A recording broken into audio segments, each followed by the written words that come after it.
আহারে, শেষ দুটো পান্ডা ছিল, তাও আবার চীনকে ফেরত দিয়ে দিচ্ছে জাপান। পান্ডা ফেরত দিয়েছে মানে? হ্যাঁ, যমজ পান্ডা, এই যে শাও শাও আর লেইলে। হ্যাঁ, শেষবার পান্ডাগুলোকে দেখার জন্য জাপানের উয়েনো চিড়িয়াখানায় হাজার হাজার মানুষ ভিড় করেছে, অনেকে তো কেঁদেই দিয়েছে। কিন্তু ফেরত দিচ্ছে কেন? এগুলো কি চীনের ছিল? মানে এই দুটো পান্ডা জাপানে জন্মেছিল 2021 সালে, কিন্তু তাদের যে বাবা মা ছিল তাদেরকে চীন থেকে আনা হয়েছিল প্রজনন গবেষণার জন্য। তাহলে তো এই দুটো জাপানের হওয়ার কথা, চীন কেন এটার মালিক হবে? আচ্ছা, এটা বুঝতে হলে আপনাকে পান্ডা ডিপ্লোমেসি বুঝতে হবে। পান্ডা ডিপ্লোমেসি মানে হচ্ছে পান্ডা কূটনীতি? হ্যাঁ, 1949 সাল থেকে চীন তার বন্ধু হোক কিংবা প্রতিদ্বন্দ্বী হোক সবাইকেই পান্ডা উপহার দিয়ে আসছে। আর 1972 সালে এসে জাপানের সাথে কূটনৈতিক সম্পর্ক ভালো করে জাপানকেও কিন্তু উপহার দিয়েছিল পান্ডা। আচ্ছা, এটাই তাহলে পান্ডা কূটনীতি? হ্যাঁ, আর এটাকে উপহার বলেও চীন কিন্তু পান্ডার মালিকানা সম্পূর্ণভাবে বিদেশি রাষ্ট্রগুলোকে দিয়ে দিচ্ছে না। একজোড়া পান্ডার জন্য প্রতি বছর $10 লাখ ফি নিচ্ছে চীন।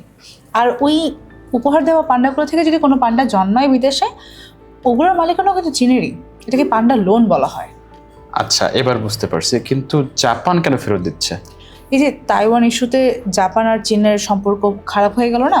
হ্যাঁ, আমি শুনেছিলাম জাপানের প্রধানমন্ত্রী তাকাইচে বলেছিলেন তাইওয়ানে যদি চীন আক্রমণ করে তাহলে টোকিও সামরিক হস্তক্ষেপ করে। এই জন্য কি? হ্যাঁ হ্যাঁ, এই কারণে। এটার পর সম্পর্ক খারাপ হওয়ার পর এখন কি চীন আবার জাপানকে পান্ডা লোন দিবে কি দিবে না, এটা নিয়ে অনিশ্চয়তা তৈরি হয়েছে। তাই 1972 সালের পর এই প্রথম জাপানে কোনো পান্ডা থাকবে না। আসলেই? হ্যাঁ, এই কারণে তো এত মানুষ শেষবারের মতো দেখতে গেল শাও শাও আর লেইলেইকে।